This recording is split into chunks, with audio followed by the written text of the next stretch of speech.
Assalamualaikum warahmatullahi wabarakatuh. Perkenalkan, nama saya Dea Priscilia, NIM 877552642, berasal dari UPBJJ UT Padang, jurusan PGSD, Pendidikan Guru Sekolah Dasar, Fakultas Keguruan dan Ilmu Pendidikan. Pada hari ini, Jumat 28 November 2025, saya akan melakukan tugas mata kuliah Praktikum IPA di SD, Modul 7 Optik KP1 Sifat Cahaya, yang mana judul praktikumnya yaitu Percobaan Pemantulan Cahaya. Tujuannya terdiri dari 5. Yang pertama, setelah melakukan kegiatan dalam percobaan diharapkan dapat menjelaskan 1. Sifat cahaya, 2.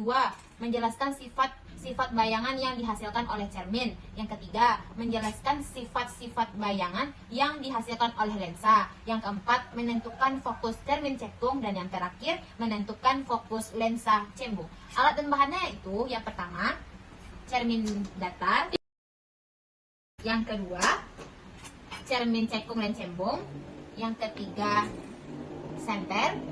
Yang keempat, busur derajat. Selanjutnya, kertas putih. Selanjutnya, lilin. Selanjutnya, celah cahaya. Selamat menyaksikan. Apa itu optik? Optik adalah ilmu yang mempelajari sifat-sifat yang berkaitan dengan cahaya. Cahaya sendiri merupakan bagian dari gelombang elektromagnetik yang memungkinkan kita melihat benda dan keindahan alam. Langkah percobaan. Yang pertama, pemantulan cahaya pada cermin. Susunlah lampu senter dan celah cahaya di depan cermin datar. Kemudian, nyalakan lampu senter dan amati jalannya berkas cahaya pada saat sebelum dan sesudah mengenai cermin datar. Gambarkanlah jalannya berkas sinar tersebut sehingga tampak sudut datang dan sudut pantulnya. Kemudian ukurlah sudut datang dan sudut pantulnya menggunakan busur derajat. Hasil menunjukkan besar sudut yang dihasilkan adalah 30 derajat. Jadi dapat disimpulkan sudut datang dan sudut pantul sesuai dengan hukum pemantulan. Selanjutnya, letakkan dan nyalakan sebuah lilin di depan cermin datar dan amati bayangannya. Catatlah sifat-sifat bayangan yang dibentuk oleh cermin datar tersebut.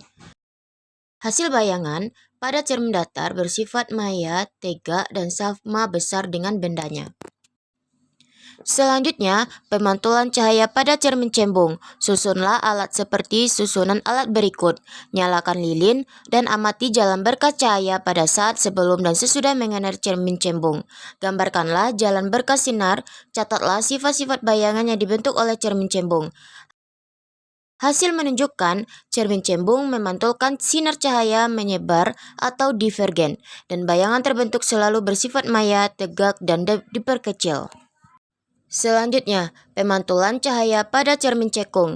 Pertama, susunlah alat seperti susunan alat berikut. Kemudian, nyalakan lilin dan amati jalannya berkas cahaya sebelum dan sesudah mengenai cermin cekung. Gambarkanlah jalannya berkas sinar, catatlah sifat bayangan yang dibentuk oleh cermin cekung tersebut. Aturlah jarak benda dan letakkan layar tersebut.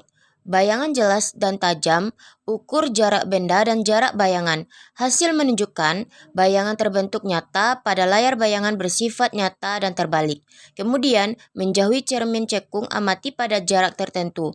Bayangan benda akan menghilang. Ukur jarak dari cermin cekung dan ukur jarak bayangan yang dihasilkan pada jarak 15 cm, panjang bayangan benda adalah 5 cm. Pada jarak 20 cm, panjang bayangan benda adalah 4 cm. Pada jarak 20 cm, panjang bayangan benda adalah 3 cm. Hasil menunjukkan semakin jauh benda dari cermin cekung, maka semakin kecil bayangan yang dihasilkan. Dengan kata lain, jarak benda tersebut sama dan jarak fokus cermin cekung. Ketika bayangan menghilang, berarti bayangan berada jauh dari titik fokus cermin cekung.